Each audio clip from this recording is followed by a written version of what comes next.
Welcome back to Yankee Chronicle. I'm your host, Abby Peel, coming to you from the First Baptist Church here on Main Street, New London. Everyone knows it well as you drive down Main Street. And I'm now joined by two women who are going to talk about something very special coming up next year. I'm joined by Marilyn Soper and Marion Hafner, no strangers to New London. Hello to both of you. Hi. I'm excited to hear about the Bicentennial of this church, which is so exciting, happening next summer. Marilyn, tell us the big announcement. The church building is turning 200 in July of 2026. So exciting. And you're going to have a big celebration. We are. Yeah. We are. The celebration weekend will be July 10th, 11th, and 12th. Great. And that is just a week after the actual anniversary, because this church building was raised on July 4th. Oh, how fitting. Yes, yes. And it goes right along with the country's birthday. Right. So you're going to celebrate excited. the weekend after. Yes. Exciting. Yes. And Marion, what are some of the details of that celebration? Well, plans are formulating. Yes. But we are going to have, one thing we're going to have is a big group photo on Sunday. Oh, fun. Right after church, so that anybody's here, we'll have a big historical group photo. Amazing. A nice worship service. And on Saturday, we're going to have food and, well, I don't know if we should give away too many details.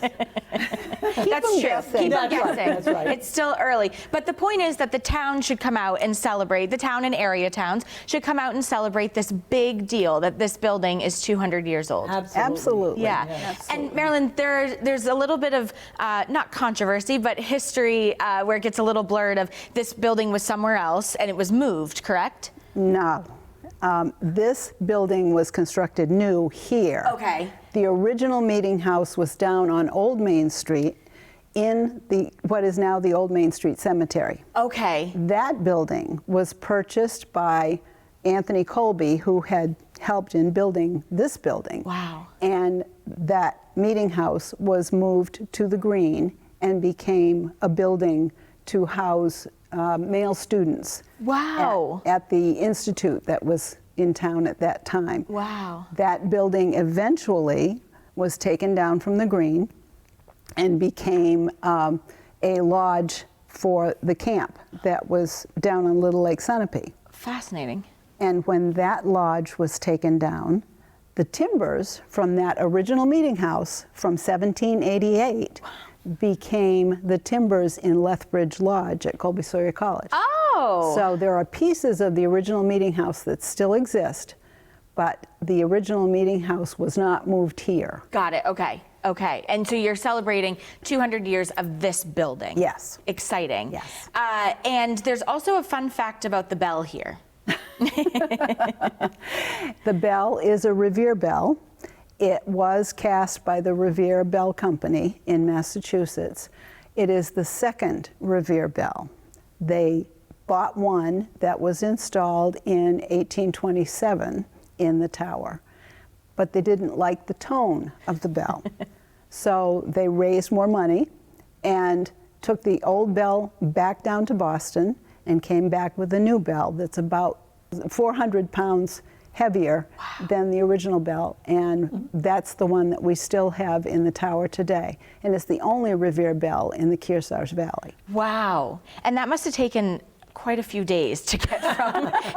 It's not just like slap a return label on it and off That's it goes. right. That's a big decision to say, we actually am not into this one. And imagine trying to take a 600 plus pound bell out of the belfry, Right. get it onto a cart, horse or ox cart, we don't know, but taken down to Boston and then bring a bell that weighed over 1,000 pounds back. And then get it back up there. Yep. And it seems like a minuscule amount of money was paid for that. It's under $10 in that time for all of that carting back and forth. God, well, I hope that bell is rung all weekend long in July to celebrate.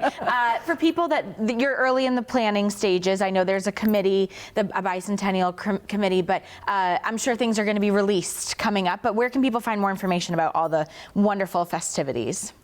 If they go to the website for the church, There will be information there as information becomes available. Amazing. And certainly anytime someone is planning a vacation in this area on that weekend in July, contact the church office and find out what might be available to do. Yeah, that would be amazing, and I think it's the wonderful community celebration, obviously right here on Main Street, but everyone should come out and wish this building a happy birthday. Absolutely. We'll welcome anyone, as the church has always done, and we hope that people that were members here and perhaps don't live in the area will come back. Definitely a good reason to come visit in July. Exactly. Amazing. Exactly. Well, Marilyn and Marion, thank you so much for joining me, and Thank happy you. birthday to this wonderful building, and we look forward to the celebration in July. That feels far away, but it's not that far away, quite honestly. Oh, trust me, we know. Thanks so much for joining me. Thank you.